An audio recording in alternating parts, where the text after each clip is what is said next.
അപ്പൊ ഇന്ന് നമ്മൾ വൈൽ ലൂപ്പിന്റെ 6th ക്വസ്റ്റ്യൻ ആണ് നോക്കാൻ പോകുന്നത്. Question how to reverse a number using a while loop in Python. അതായത് നമ്മൾ ഇൻപുട്ട് ഒരു നമ്പർ ചെയ്ത് കൊടുക്കും, ആ നമ്പറിനെ നമ്മൾ റിവേഴ്സ് ഓർഡറിൽ ഔട്ട്പുട്ട് ആയിട്ട് കിട്ടണം. അപ്പൊ അതിന് വേണ്ടിയിട്ട് എങ്ങനെ ഒരു വൈൽ ലൂപ്പിലെ പൈത്തൺ കോഡ് റൈറ്റ് ചെയ്യാൻ നോക്കാം. അതുപോലെ തന്നെ ഈ കോഡ് ഇപ്പൊ നമ്മൾ ബേസിക് ആയിട്ട് ഒരാൾ പഠിക്കുന്ന ഒരാളാണെങ്കിൽ ഇപ്പൊ ആദ്യം തന്നെ കോഡ് റൈറ്റ് ചെയ്യുമ്പോൾ ചിലപ്പം അത് എങ്ങനെ അതിന്റെ ബാക്ക് എൻഡ് വർക്ക് ചെയ്യുന്നത് മനസ്സിലാകണമെന്നില്ല. അതുകൊണ്ട് ഞാൻ ഒരു നോട്ട്ബുക്കിൽ അത് നമ്മൾ എങ്ങനെ ഇത് ചെയ്ത് വരുന്നത്, അതായത് ഓരോ ലൂപ്പും എത്ര ലൂപ്പായിട്ട് മാറിയിട്ടുണ്ട്, എങ്ങനെ അത് വരുന്നത്, അതിന്റെ ബാക്ക് എൻഡ് എങ്ങനെ വർക്ക് ചെയ്യുന്നു, അതും ഒരു നോട്ട്ബുക്കിൽ ഞാനത് റൈറ്റ് ചെയ്ത് കാണിക്കുന്നതായിരിക്കും. അത് ഇതിപ്പോ ഈ പൈസാമിലെ കോഡിങ് കഴിഞ്ഞിട്ട് അത് വരുന്നതായിരിക്കും. ഓക്കെ, ആദ്യം തന്നെ നമുക്ക് നമ്പർ എന്ന് പറഞ്ഞൊരു വേരിയബിൾ ക്രിയേറ്റ് ചെയ്യണം. അത് എന്താണെന്ന് വെച്ചാൽ ഇൻപുട്ട് കൊടുക്കാൻ വേണ്ടിയിട്ട് നമ്പർ എന്ന് പറഞ്ഞൊരു വേരിയബിൾ ക്രിയേറ്റ് ചെയ്ത് ഇൻപുട്ട് ഓഫ് ഡബിൾ സ്ലാഷിനകത്ത് എൻ്റർ ദ നമ്പർ എന്ന് പറഞ്ഞ് ഒരു വേരിയബിൾ ക്രിയേറ്റ് ചെയ്ത് നെക്സ്റ്റ് സ്റ്റെപ്പ് നമ്മൾ റിവേഴ്സ് എന്ന് പറഞ്ഞൊരു വേരിയബിൾ ക്രിയേറ്റ് ചെയ്യും. ഓക്കെ, റിവേഴ്സ് എന്ന് പറഞ്ഞ് ഒരു വേരിയബിൾ ക്രിയേറ്റ് ചെയ്തിട്ട് അതിന്റെ ഇനിഷ്യൽ വാല്യൂ നമ്മൾ 0 ആയിട്ട് അസൈൻ ചെയ്യും. നെക്സ്റ്റ് സ്റ്റെപ്പ് വൈൽ ലൂപ്പ് തന്നെ, while number is equal to greater than 0 indentation. അതായത് അതിന് നമ്മൾ ഇൻപുട്ട് കൊടുത്തു, ഇൻപുട്ട് ചെയ്യാനുള്ള ഒരു വേരിയബിൾ ക്രിയേറ്റ് ചെയ്തു. പിന്നെ റിവേഴ്സ് 0 എന്ന് പറഞ്ഞ് നമ്മൾ വേരിയബിൾ ക്രിയേറ്റ് ചെയ്തു. അതിപ്പോ റിവേഴ്സ് എന്തിനാ 0 കൊടുത്തതെന്ന് ഇപ്പൊ ചിലതെങ്കിലും ഡൗട്ട് തോന്നി കാണും. അത് നമ്മൾ ആദ്യം തന്നെ ഒരു വേരിയബിളിനെ അസൈൻ ചെയ്ത് വെക്കണം, എന്നിട്ടേ നമുക്ക് അടുത്ത സ്റ്റെപ്പിൽ വരുമ്പോൾ നമുക്ക് അത് എന്തിനാ അവിടെ അങ്ങനെ റിവേഴ്സ് 0 കൊടുത്തതെന്ന് മനസ്സിലാക്കാൻ പറ്റത്തുള്ളൂ. ഓക്കെ, അപ്പൊ ആദ്യം നമ്മൾ റിവേഴ്സ് 0 എന്ന് പറഞ്ഞ് അസൈൻ ചെയ്തു.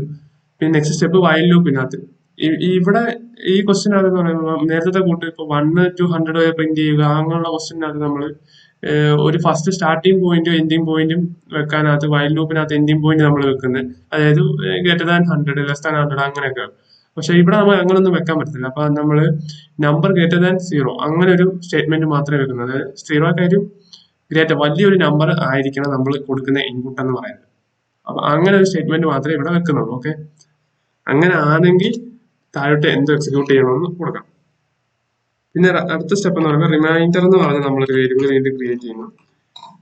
റിമൈൻഡർ കണ്ടുപിടിക്കുന്ന എന്തിനാണ് അറിയാലോ. അതായത് നമുക്ക് ഇവിടെ റിമൈൻഡർ കണ്ടുപിടിക്കേണ്ട ആവശ്യമുണ്ട്. അപ്പൊ നമ്മൾ റിമൈൻഡർ എന്ന വേരിയബിൾ ക്രിയേറ്റ് ചെയ്തിട്ട് എന്നിട്ട് റിമൈൻഡർ കണ്ടുപിടിക്കുന്ന ഓപ്പറേറ്റർ കൊടുക്കണം. അതായത് ഇപ്പം നേരത്തെ ക്വസ്റ്റ്യനകത്തൊക്കെ തന്നെ റിമൈൻഡർ കണ്ടുപിടിക്കാൻ നമ്മൾ മോഡുലസ് ഓപ്പറേറ്റർ ഉപയോഗിക്കുന്നുണ്ട്. ഇവിടെ അത് തന്നെ മോഡ് ഉപയോഗിക്കും. ഓക്കെ, അപ്പൊ നമ്പറിന്റെ മോഡ് നമ്മൾ എടുക്കണം.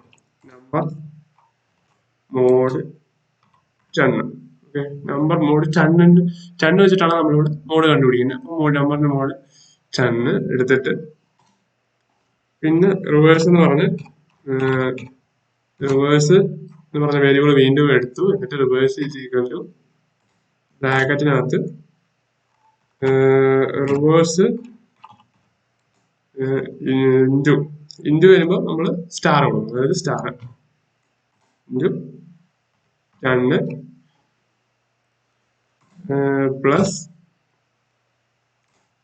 റിവേഴ്സ് ഇൻറ്റു 10 പ്ലസ് എന്താണ് നമ്മുടെ റിമൈൻഡർ, തൊട്ട് മേളിൽ വന്നിരിക്കുന്ന റിമൈൻഡർ വരണം എന്നുള്ള രീതിയിലാണ് നമ്മളിപ്പോ കോഡ് റൈറ്റ് ചെയ്തത്. ഓക്കെ, എന്നിട്ട് നെക്സ്റ്റ് സ്റ്റെപ്പ്, ആ സ്റ്റെപ്പ് ചെയ്യുന്നതിന് ഒന്നുകൂടെ പറയാം. ഇപ്പൊ ആദ്യമായിട്ട് ബേസിക് പഠിക്കുന്ന ചിലർക്കെങ്കിലും ഇതിങ്ങനെ പറയുമ്പോ ഇത് എന്ത് തേങ്ങയാണെന്ന് മനസ്സിലാവത്തില്ല.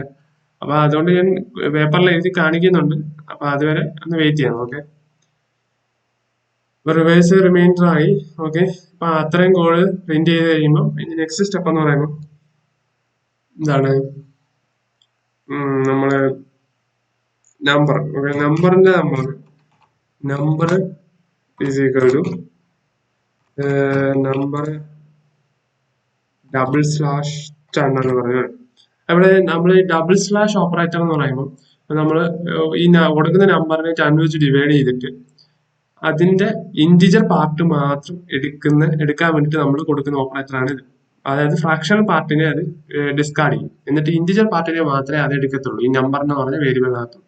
അപ്പൊ അങ്ങനെ ഒരു നമ്പറിനെ നമുക്ക് എടുക്കണ, അതായത് ഒരു നമ്പറിന്റെ ഇന്റിജർ പാർട്ട് എടുക്കണമെങ്കിൽ നമുക്ക് ഈ ഡബിൾ സ്ലാഷ് ഓപ്പറേറ്റർ യൂസ് ചെയ്യാവുന്നതാണ്. ഓക്കെ, എന്നിട്ട് അവസാനം വാല്യൂവിന് പുറത്ത് വന്നിട്ട് പ്രിന്റ് ഓഫ് എന്താണ്, നമുക്ക് എന്താണ് റിവേഴ്സ് ചെയ്ത് പ്രിന്റ് ചെയ്യണം. റിവേഴ്സ് ഇല്ല, ഓക്കെ, റിവേഴ്സ് പ്രിന്റ് ചെയ്യാം. അപ്പം ഒന്നുകൂടെ ആയിട്ട് പറയാം, നമ്പർ ഈസ് ഈക്വൽ ടു ഇങ്ങോട്ട് കൊടുത്തു, റിവേഴ്സ് 0 എന്ന് അസൈൻ ചെയ്തു, അതായത് ഇനിഷ്യൽ വാല്യൂ 0 കൊടുത്തു. പിന്നെ വൈൽ ലൂപ്പിനകത്ത് നമ്പർ ഗ്രേറ്റർ ദാൻ 0 ആയിരിക്കണം. അതായത് കൊടുക്കുന്ന നമ്പർ എപ്പോഴും ഗ്രേറ്റർ ദാൻ 0 ആണെങ്കിൽ മാത്രമേ താഴോട്ടുള്ള കോഡ് എക്സിക്യൂട്ട് ചെയ്യാവൂ. അപ്പൊ കൊടുക്കുന്ന നമ്പർ ഗ്രേറ്റർ ദാൻ 0 ആണെങ്കിൽ താഴോട്ട് കോഡ് പോകും, റിമൈൻഡർ എന്ന് പറഞ്ഞ വേരിയബിളിനകത്ത് വരും. റിമൈൻഡറിനകത്തിട്ട് നമ്പറിന്റെ മോഡ് എടുക്കും. മോഡ് എടുക്കുമെന്ന് പറയുമ്പോൾ അതിന്റെ റിമൈൻഡർ കണ്ടുപിടിക്കാന്നാണ് അർത്ഥം. അപ്പൊ മോഡ് എടുക്കും, റിമൈൻഡർ ആയി. അപ്പൊ ആ റിമൈൻഡർ കഴിഞ്ഞിട്ട് നെക്സ്റ്റ് സ്റ്റെപ്പിലോട്ട് റിവേഴ്സിലോട്ട് വരും. അപ്പൊ റിവേഴ്സ് നമുക്ക് ഇവിടെ 0 ആണ്. അപ്പൊ 0 ഇൻറ്റു 10 ഇൻറ്റു സിമ്പിൾ ആണ് സ്റ്റാർ. ഓക്കെ, അപ്പൊ അവിടെ സ്റ്റാർ കൊടുത്ത് പ്ലസ്, എന്നിട്ട് നമുക്ക് ഇവിടെ മേളിൽ കിട്ടിയേക്കുന്ന റിമൈൻഡർ താഴെ വരും. ആ റിമൈൻഡർ താഴോട്ട് വരും. എന്നിട്ട് അടുത്ത നമ്പർ വരും. അടുത്ത സ്റ്റെപ്പ് നമ്പറിനകത്ത് നമ്പർ വന്നിട്ട് ഇവിടെ ഇന്റിജർ പാർട്ട് മാത്രം എടുക്കും. എന്നിട്ട് വീണ്ടും വൈൽ ലൂപ്പ് ആയതുകൊണ്ട് തന്നെ വീണ്ടും ഇവിടെ കിട്ടിയ റിവേഴ്സ് നമ്പർ വീണ്ടും മേളിലോട്ട് പോകും. ഓക്കെ, അപ്പൊ അത് ഞാനിപ്പോ ഇതിനകത്ത് ഇങ്ങനെ എനിക്ക് റൈറ്റ് ചെയ്യാനുള്ള വഴിയൊന്നുമില്ല. ഞാനൊരു ബുക്കിനകത്ത് അത് എങ്ങനെയാണ് എത്ര ഗ്രൂപ്പ് എക്സിക്യൂട്ട് ചെയ്ത് വരുമ്പോഴാണ് നമുക്ക് ഈ നമ്പർ റിവേഴ്സ് ആയി കിട്ടുന്നതെന്ന് ഞാൻ ഒന്ന് കാണിച്ചു തരാം. അതിനു മുമ്പായിട്ട് നമുക്കിവിടെ ഔട്ട്പുട്ട് എടുത്ത് നോക്കാം. Okay, output enter the number നമുക്ക് 1 2 3 123 കൊടുത്തു നോക്കാം. അപ്പൊ എന്റർ അടിച്ചു നോക്കാം, ഉണ്ടോ അതിന്റെ റിവേഴ്സ് ചെയ്ത് വന്നു 321 ആ നമ്പറിനെ നമുക്ക് റിവേഴ്സ് ചെയ്ത് കിട്ടി. അപ്പൊ ഇതിന്റെ ബാക്ക് എൻഡിൽ എങ്ങനെയാണ് കാര്യങ്ങൾ നടക്കുന്നതെന്ന് നമുക്ക് ഒന്നുകൂടെ മനസ്സിലാവുമ്പോൾ പെട്ടെന്ന് നമുക്ക് കത്തുന്നതായിരിക്കും. അത് എന്താണ് ഇതിനകത്ത്, അതായത് ബേസിക് പഠിക്കുന്ന ഒരാൾക്ക് പെട്ടെന്ന് എങ്ങനെ മനസ്സിലാവണമെന്നില്ല. ഓക്കെ,